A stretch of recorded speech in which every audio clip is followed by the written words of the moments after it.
सावनेर के Jama Masjid committee द्वारा आयोजित जश्न ईद मिलादुन के पाक मौके पर क्षेत्र के पूर्व विधायक तथा राज्य सरकार के युवा कल्याण मंत्री सुनील केदार ने मस्जिद पहुंचकर शहर के मुस्लिम भाइयों को ईद मुबारक की बात दी।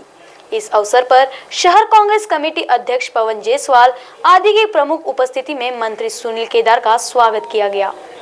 इस अवसर पर अपने विचार रखते हुए युवा मंत्री केदार ने कहा कि इस पावन स्थल से मुझे बिन मांगे सब कुछ मिला है और मिलते भी रहेगा। ऐसे कहते हुए आप सभी ने जो प्यार और विश्वास मुझ पर लुटाया है उसे वापस करने का वक्त अब आ चला है। आयोजन के सफलता तक हाजी रहूम, नाजिब शेख, आशिफ शेख, शाहरुख शेख आदि प्रमुख से उपस्थिति थे। वही हिंदू मुस्लिम भाइयों ने जलसा मार्ग पर अनेक जगहों पर शरबत, शीतल जल तथा मिठाई आदि बांटी गई। महाराष्ट्र टीवी 24 के लिए सावनेर से किशोर ढुंडले की रिपोर्ट।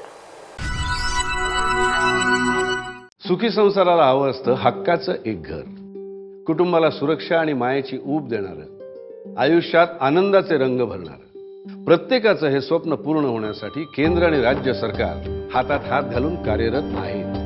ग्रामीण भागातील बेघर अथवा कच्चे घर असलेल्या लाखो कुटुंबांना हक्काचं पक्कं घर बांधण्यासाठी निधी उपलब्ध करून दिला जातो आहे।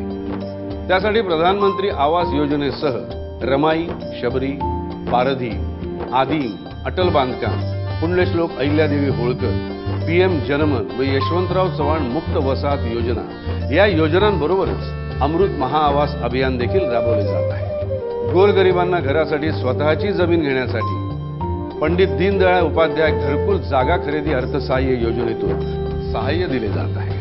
शासनाने आजवर 7 लाखांहून अधिक घरे बांधलेली असून लवकरच 10 लाख घरे पूर्ण करण्याचे ध्येय आहे। ग्रामीण गृहनिर्माण योजना, महाआवास अभियान, निर्धार ग्रामीण विकासाचा, महाराष्ट्राच्या उन्नतीचा, ग्रामविकास व पंचायत राज विभाग, महाराष्ट्र शासन।